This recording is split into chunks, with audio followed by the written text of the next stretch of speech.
So it's a Saturday night. What are you planning on doing? You are now listening to Limited Trust, a Devastator podcast. Let's get into it.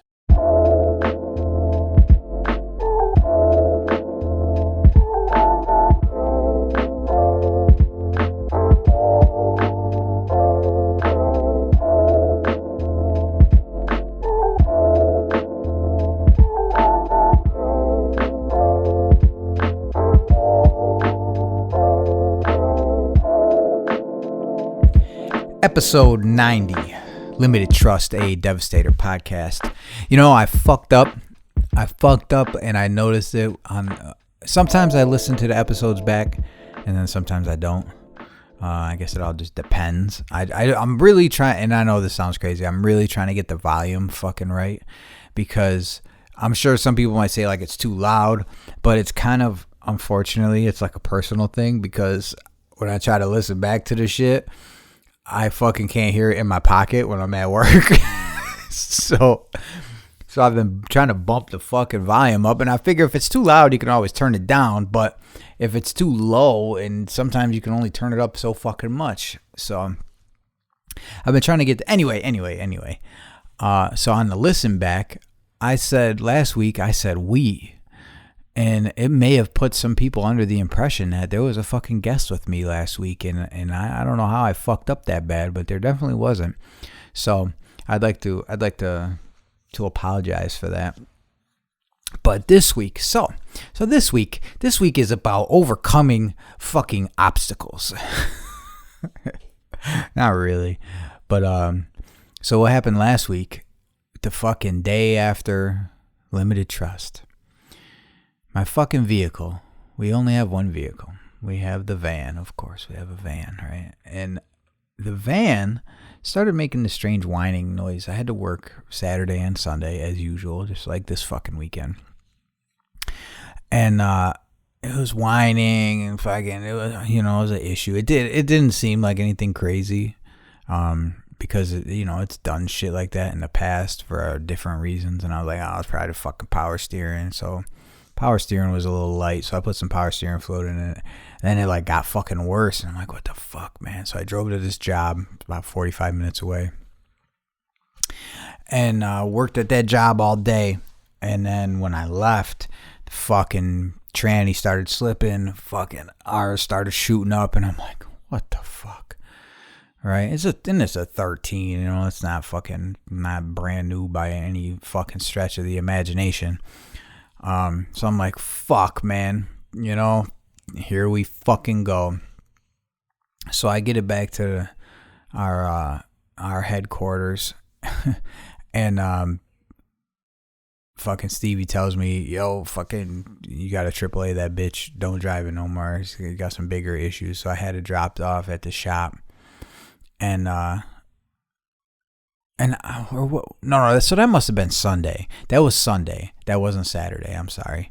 Saturday it started doing weird shit, but then Sunday is when it fucked up.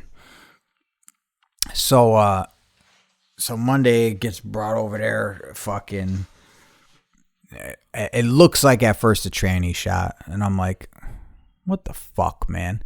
It's just not what I fucking need right now to fucking start looking for another vehicle, today. And trying to figure all that shit out.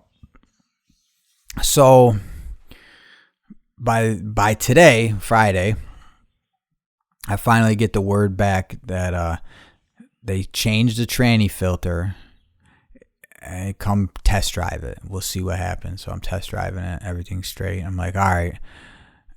But I just got this weird feeling, right? I'm like, I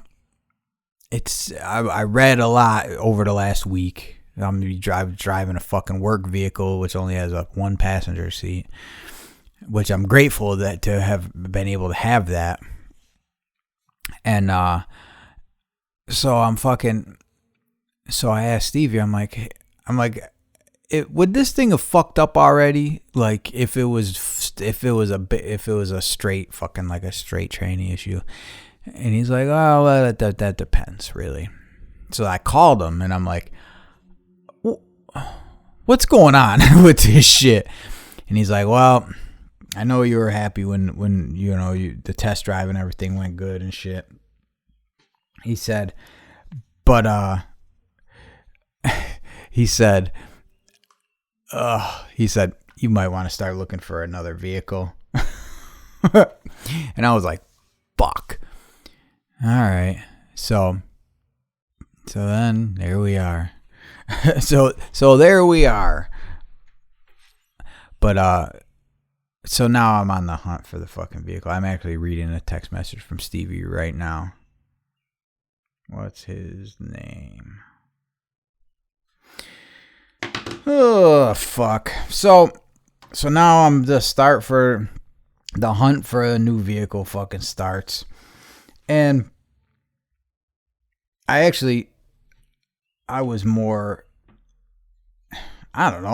actually more bummed out when I heard that part than not having a vehicle and thinking it was smoked all fucking week.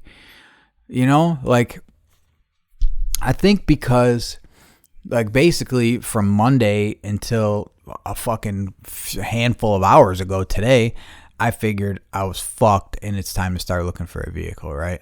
I mean, that's just what I figured. I was like, well, it's a fucking tranny shot, you know, what the fuck? So that's kind of what I was thinking anyway. So it was actually an easier pill to swallow. But then when it came back, I was like, oh shit, maybe there's hope. Maybe it was just this filter. But then as I looked deeper into it, I was like, oh yeah, no. Everyone who on Reddit and shit was like, yeah. Oh yeah, change the filter, worked great. A month later, shit was kicked. So I'm like, what the fuck, man? I don't know. I'm just here right now fucking crying about fucking vehicle problems all fucking week. So that's the next fucking thing we gotta figure out. You know. Gotta come up with something. So I'm thinking something Toyota or Honda. I don't know. Probably another van. I went from being like Mr. fucking cool guy, right? I went from the Camaro Z28 to the fucking brand new Challenger, fucking cool guy. And then when it was time for the Challenger to go, which it ain't, it didn't go. I still have it. It just doesn't. It's at my mother's house. Then I got in like this rendezvous that was like a fucking donation to try to get through. And that's when the times I was in a real bad times at home. So that was just kind of like to make it happen. So then when I was able to get something, I got this fucking van. And at first I was like, damn, son, you used to be the fucking man. Now you're riding in the motherfucking minivan and shit. But then I kind of like came around to it. And I had like I learned a lot about myself in the last couple of years. I'd like to think, fucking as I'm almost 40, maybe I'm maturing. And I was like, who gives a fuck? I remember I was listening to this, I don't remember if it was a clip of an interview or a whole interview or a podcast, but the rapper Styles P, SP the Ghost, a favorite of mine from childhood. He was on an interview and he's like, I had some money in the bank, I was doing good or doing whatever the fuck. He goes, and I said, I'm about to go to Mercedes-Benz lot. About to get the new Benz, stun on these motherfuckers and shit, right? Yeah. And he said, then I started thinking about it and I was like, who am I fucking stunting on? Who am I stunting on? People, bunch of people who can't even afford this shit. Wow, look at you. So when I heard him say that, it actually kind of resonated with me. Whenever this was, it was a while ago, and I was like, it's kind of true. And I actually thought more about it and more into it. And then as I became more comfortable with getting older and shit, even though my eyes still bother me, Pep, I still got to do the tea bags, the black tea bags. I'm going to try that shit. The coming of age or whatever you want to call it. I'm not really sure if that's the right term I'm looking for, but I've been feeling better about that and just like getting older in general. And I do have this terrible habit of like living in the fucking past. And when I, as you can see, when I've been to like you guys listen to the Dubs episode, when I did the episode with Twan, it was like we were fucking 13 years old again, and maybe that's just something that people do, but sometimes, I was like stuck there for a while, and I was really struggling with getting older and fucking not being what I thought was cool, like, oh, I was a cool fucking guy, but really 3/4 of my life I wasn't. There was like this small block of my life where I felt like I was a cool guy, and then now I'm fucking Mr. Minivan on a fucking keto diet, so your clothes fit. But see, so I say shit like that, but really in actuality, like, I'm probably more comfortable than I've ever been with myself and with who I am and just with my life. And we don't have a whole lot, but everything I do have, I feel like I worked really fucking hard to try, and especially where we came from when everything was all fucked up. See, it wasn't just me. When she got off the shit, which I've been trying to get Erica to come on and fucking talk about this shit, but she just fucking refuses to. So instead of just dicking around, fucking dancing around the subject, I mean, it's not a big secret. She was fucking highly addicted to the fucking pills, and that shit fucked my whole life up. And it was my fault because I was, the fuck is that term? I was enabling her. But I was enabling her because it was bad if I didn't. It was bad if I did that I did, but it was purposely, my life was purposely made to be terrible if I didn't give her money and shit. And so it was bad in that sense but then it just got worse than that, you know what I mean?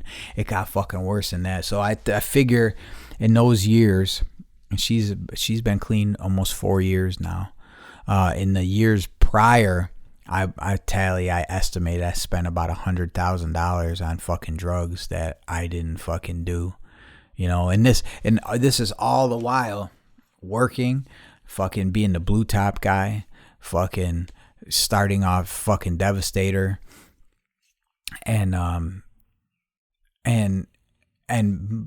all of my bank accounts being negative. Like I told you, I played the game with the one bank where I could fucking I could overdraft $600 and I had 30 days to put it back in, and I would fucking literally like walk in the bank, with my apologies. Oh yeah. And they were so used to it. It wasn't even like I didn't have to sit and make a fucking excuse anymore. I'd hand them $605. So it would put the account positive $5. This is no fucking bullshit. When people say literally, it's bullshit sometimes. I fucking literally would walk out of the bank, get in the fucking car, drive through the fucking drive-through of the bank and fucking withdraw that $600. And it just so happened that it was right around the rent time. So usually I would just play that game and then I'd pay the fucking rent, which was like $650 at the time for that. So it was like a fucked up thing. And just like I learned this PayPal. If I would have really thought about it, I probably could have fucking fucked up PayPal. Because I learned this fucking PayPal scam just on my own, sending money from one PayPal to the other PayPal, my own, and then like being ahead of it. And then you could get the money before anything came out of the bank. So you could like do a fucking circular whole thing. It was bad, and the reason why I didn't think any more about it or try to capitalize on it is because I knew it would just end bad. And it might still work, but it was definitely like a fucking oversight on their end. And just the delay on the banks and being over the weekend and shit like that, especially. So there was a lot you could fuck up real bad, but then you could like play this game of funneling the money from one to the next. So it's like fake money, but in the end, you're fucking cashing that shit out. So it's like numbers in a book, but then fucking when it turns into real shit, I don't know. Anyway, it was all fucking bad. So that all being said, enough shitting on her, and shout out Erica. I feel like we came so fucking far because of that. You know what I mean? Like fucking, like I told her, if you get off of these fucking drugs, because we hated each other too through all that. You know, I fucking couldn't stand being in the fucking same room with her. Like I fucking hated, I dreaded, I fucking would stay at work and do jobs and do shit just for hours and do as much work as I could just because I didn't want to come home because I knew I would start getting fucking harassed and fucking. So when I told her, I said, if you get off fucking drugs, I'll buy you a fucking house, because I just knew that like the amount of money and shit and fucking around that was going into this, and I was borrowing from everybody who would loan me anything. I was borrowed out from everyone, from everybody, fucking, and there's people listening to this who fucking help me, you know, and I wouldn't borrow from them to get her shit. That I would borrow from people when we needed fucking food in the house and shit like that. You know, it was like that fucked up, and for multiple different reasons, or if they were gonna shut off the fucking electric and shit, or you know, whatever. It was real bad. And I always made a joke like, fucking, I can't believe I bought so much drugs that I didn't. And the whole time I'm fucking stone fucking clean, sober. I was smoking tobacco. I was still smoking 100 Black and Milds and shit, but no drugs, fucking. And I'd spent more money than I ever spent on drugs in that time period. So it was all fucked up. But it got better. You know, and as soon as she stopped, it was fucking like immediate. Like it took, you know, about 2 fucking weeks of being off of the shit, 3 weeks until you actually started seeing like fucking things were changing. Like, I have money right now. I didn't just hand over my entire fucking paycheck, you know, for whatever reason. In multiple different ways, I would have to hand over the entire check and just everything, and just I didn't have to do this and that. So I don't even know how the fuck I got here to this point in my storytelling, but where I was headed with it initially was, for like the first time in my life, or no, not in my life, but definitely in the last 15 years or 20 years, I'm like happy with who I am and where we are, and fucking happy with the friends that I have and the relationships that I have with my family and my fucking, you know, like my sister got married to a fucking great dude, and I'm happy to, you know, have new members of the family coming in and shit, and he's just a fucking great guy, and all these, and just everybody, you know, like everything seems to be in a good place, and even if shit's fucked up, you know, old tranny issue, whatever, everyone's happy, everyone's healthy, you know. My uncle, he's got a heart in his bag, he's got the LVAD or whatever the fuck. And he just had 2 hips replaced because they were all fucked up, so he couldn't. So he like is doing all this shit, and he'll be back tomorrow from going to my cousin's wedding in Jamaica, you know.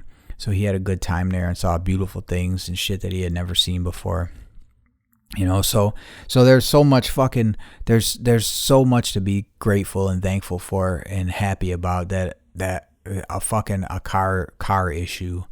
You know, it sucks. It's a pain in the ass, but I was fortunate enough to have something to drive. If it's fucked up, you know what I mean? I can't cart the whole fucking family around, but even then I could figure something out. So I'm really just, I guess I'm just grateful and happy to be here. You know, I'm happy to be here with you guys. This is fucking 90 episodes in, you know. I know every time I talk about the 90 episodes or whatever episodes, I always say that it's not 90 weeks in a row, because at first the format was a little fucked up. But either way, like, it's been a lot of fucking weeks in a row that I've been here with you guys, and it makes me happy and it makes me feel good, and I want anyone to know, and I know it's fucking, because I used to listen to shit and be like, yeah, sure, buddy. But like, it just because shit is fucked up, I swear to you, it doesn't always mean that it's fucked up forever. And it fucking looks like it. It feels like it. Like, I just wanted to die every single day. I was like, God, please, just fucking, you know. And there were so many reasons. Like, everyone would be like, well, why didn't you leave? Well, I couldn't leave, you know. I got my kids, and if I left, you know, I would never leave. But if I just left the household, like, what the fuck would be going on here if I wasn't here, you know? Like, what would be happening here? What the fuck would happen? And that, like, thought, and you know, and that also, I also didn't think it was the end for her either in her life, you know? There would be glimpses of the person who she was, and there were times that were like, you could, you know what I mean? I don't know, where you can see like that you're not so far gone, you know? Does that make sense? Have you been there? Do you know what I'm talking about? Where 99% of a person is fucked up and gone and all fucked up, but then every so often you see that glimpse of what you remember, what you know, and it was enough. It was enough to like give me hope that maybe it won't always be like this. And it took me 2 years because, you know, there was some shit going on in the world and shit like about 4 years ago, kind of fucked everything up a little bit. But it took me 2 years, and it was a little harder to save money during certain things, but also it gave me opportunity to save money. And then we bought a house. I bought a house. So I kept my word. It was a little longer than I thought, but I did it, you know. And it was a lot of fucking around. It was a lot of fucking discipline. And that also taught me how to live fucking with nothing. Those bad times and shit really taught me how to go without. And then saving them to try to get a home for my fucking family. Also pulled us out of the bad times, but also I still continued to live, which also aided in that pauper lifestyle, you know, fucking, like I just actually spent like $29 on a pair of fucking pants. And that was a lot. Them shits were brand new. Like this is like the first brand new shit that I bought in a long time. Like pants, because I just really like the ones that I got for free as hand-me-downs. And I always I get weird about shit. Like if I have one, so I have this, I got pants from my brother-in-law, a bunch of them, right? And I was like, damn, I really like these pants. They're like fucking carpenter, you know, beige khaki pants and shit. So as I wore them more and more in the winter, I was like, damn, I fucking really like these. And I was like, you know, something's gonna happen, and then they're gonna be fucked up. So then it started bothering me as I thought about it more and more. I'm like, damn, man, I'm about to fuck these pants up. So just today they showed up. I bought some on Amazon for however much money. And I was fucking shocked that I actually did it. But for some reason, it got cold. Like it was like 50 fucking degrees Monday. And right now it's fucking almost 80 out here right now. But it was fucking 50. So I was in the pantalones and fucking...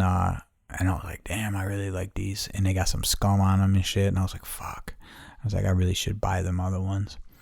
So I bought some pants. But that would have never happened in the past. But anyway, I keep getting off track because I do that a lot. But it's not over, you know. This shit isn't over until you're dead. And sometimes you wish you were fucking dead. Like I wished I was dead every fucking day while being very much alive and having very much to live for. But I was being a pussy. But I did have the hope, you know, I had the glimmer of hope that was the light at the end, that this was all going to be better one day. And so coming around back to where we started here 20 minutes ago, I'm fucking happy where I'm at, and I hope you guys are too. I hope wherever you're at, you're fucking happy. And if you're stressed out, if you can, think about a worse time. And if you can't think of a worse time, just know that that's not going to be forever.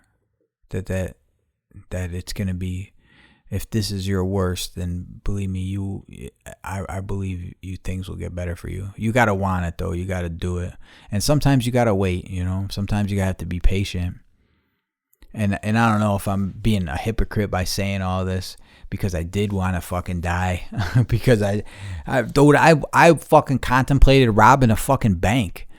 Like, what the fuck kind of thought process is that? I could have easily started selling crack, but no, my mind fucking goes to, let's rob a fucking bank. I bet you I could get away with it. You know what I mean? I think that's what whoever robbed a bank fucking said, though. Really.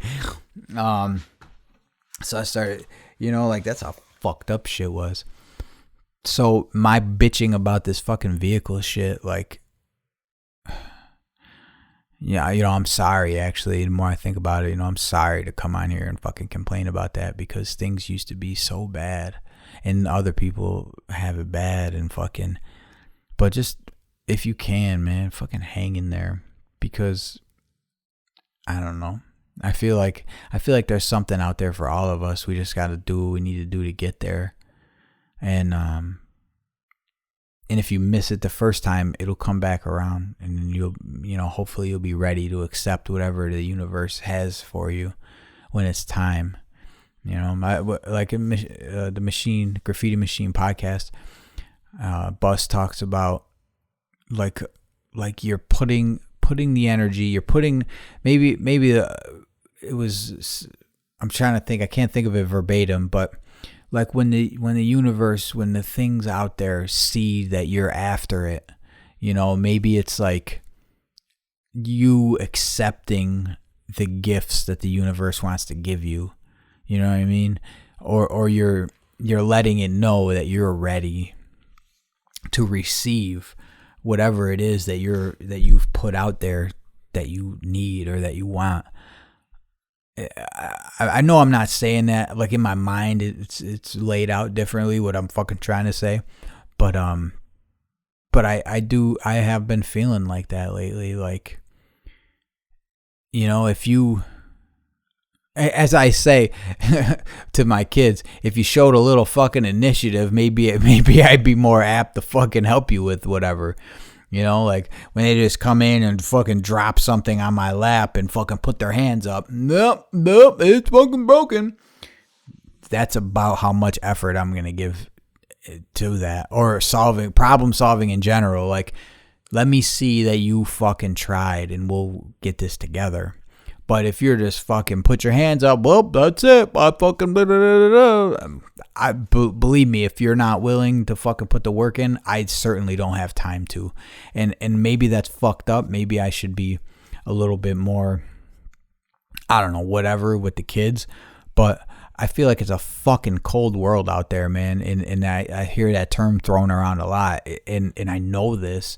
Like, when I was in my old fucking neighborhood, it was bad then, you know what I mean? I was there unloading some shit because our warehouse is over in my neighborhood, and I was by myself, and it was dark, it was late, and I was like unloading all this shit, and I swear I was like looking, like, and then all of a sudden I was like, this ain't my fucking neighborhood anymore.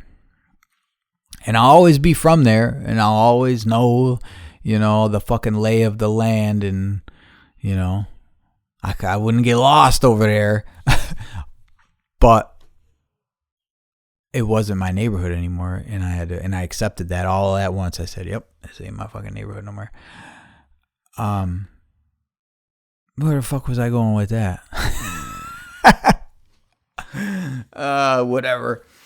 Whatever I was saying. But, yeah, man, if you're ready, if you put the work in, if you put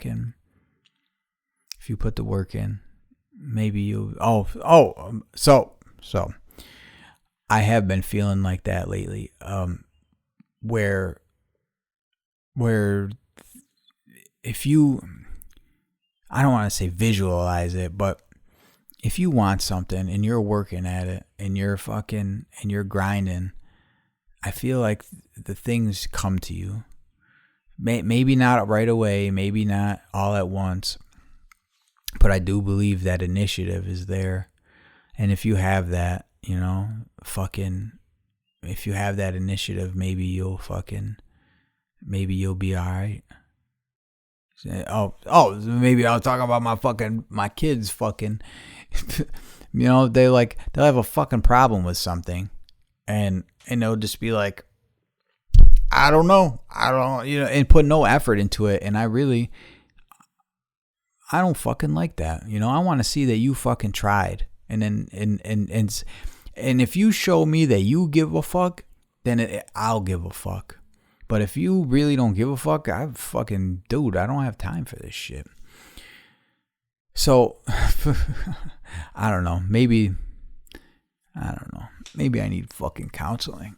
I definitely need fucking counseling.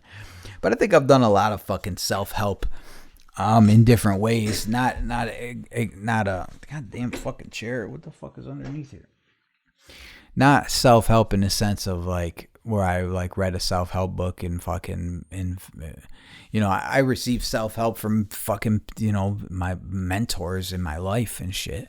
And that's where it comes from, you know, and I think I talk to a lot of people who don't know that they're a mentor of mine in different ways, you know.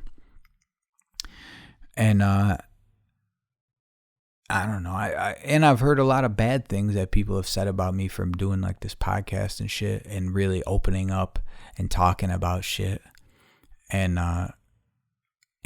But to me, this is like a form of therapy too, because even though I'm sitting here in an empty fucking garage and I'm just sitting here with a microphone in front of me and there's nobody in here, I feel like you are all here. I feel like you're all sitting here and we're all sitting here together, and I'm just telling you about me. And I think week after week I get more comfortable telling you guys things. And like I joked, but it kind of is this is like a journal for me. And maybe it shouldn't be that. Maybe is this Devastator? I don't know. Where is Devastator going? I don't know. I'm not sure. Are you guys still down? Are you still down? I can't say the rest of it anymore, you know.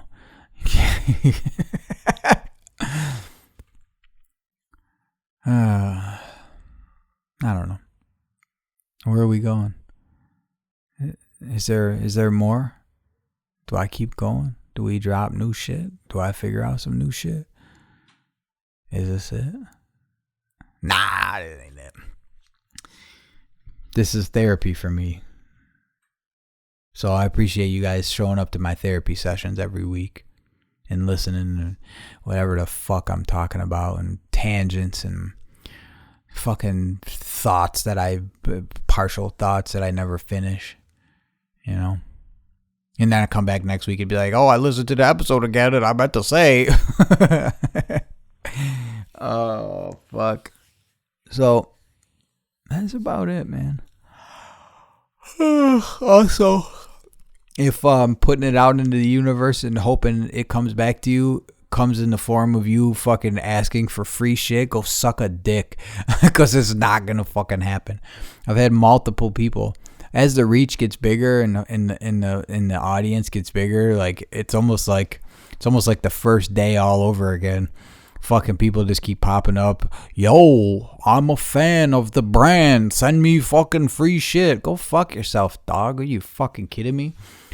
I'm like fucking every week I'm about 3 fucking bad days away from closing the doors here. I ain't giving you shit. Oh, fuck. I don't know. But that's it. That's all I got. I don't know. Yeah, Devastator coming soon. Shout out fucking Machine Studio for keeping me level and giving me something to shoot for, man. You know, fucking shout out to them, the whole staff and everybody for consistently coming with the fucking heat. And shout out everybody listening. Shout out to the whole Dev family, man. I love all you guys. And maybe you don't know that, but I do. And don't ever be afraid to fucking send a message and be like, yo, I listen, I fuck with you. I love you too. I wouldn't ever say, oh, what a fucking weirdo that is, because I do. And I say that shit, and when I tell somebody I love them, I fucking mean it, and I do. I love you guys, and I care. And I do this whole episode preaching about how I'm in a good place and I don't care what people think, but I care what you guys think. Like, isn't that weird? Is that hypocritical, or is that me finding myself? And when they say, "Oh, I don't fucking care what people think," but that's not true. There's a very few people that I've ever met that actually don't care about what people think, and even if they say they don't, and even if their actions say they don't, I think ultimately we all care what people think, but I guess that depends on who the people are that we're talking about.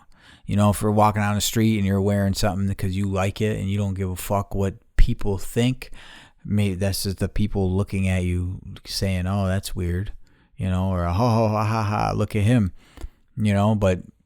But if you were wearing a shirt that said, I remember this dude I knew wore, I think it was a Cradle of Filth shirt that said "Jesus is a cunt," and he got jumped. He got Christian jumped on the side of the street. This is a real story.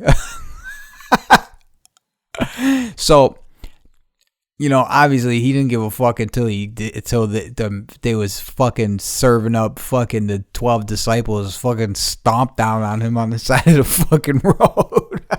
You dumb motherfucker.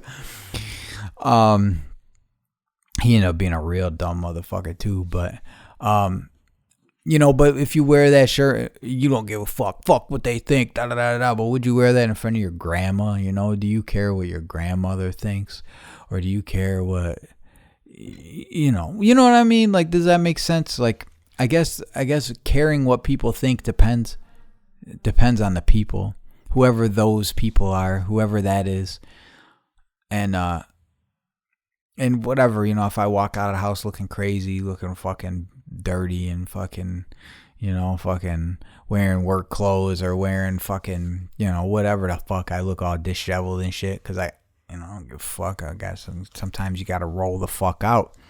I don't fucking care, but I care what you guys think. So, what I mean? Am I a hypocrite by, what I mean? But no, I don't think I am. I do care what you guys think. I don't want you guys to lose interest in this, because I think we built something. I think we built something cool here, and maybe I'm just getting too caught up in other shit, and I gotta bring it back to the way it used to be. But I do also understand too that things change, and I can't just be berating people anymore.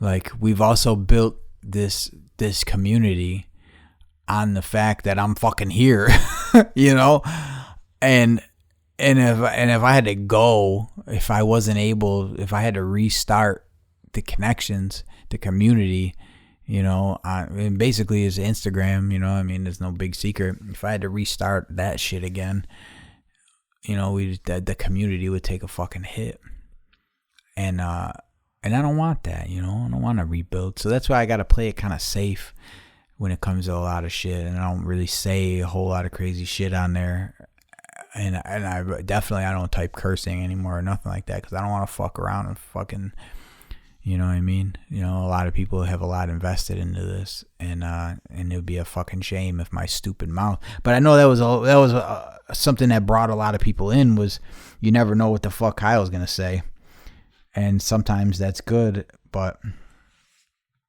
sometimes that could be bad. So maybe I gotta do some reflecting and see what the fuck we need to come back with, and just keep it fucking moving. So if you think Devastator is lacking, man, let me know. Say, yo, you're losing it. Or if everything is just the same and maybe I'm just overthinking it, let me know that too. But I'm about to shut it down. It's that time. Love you guys.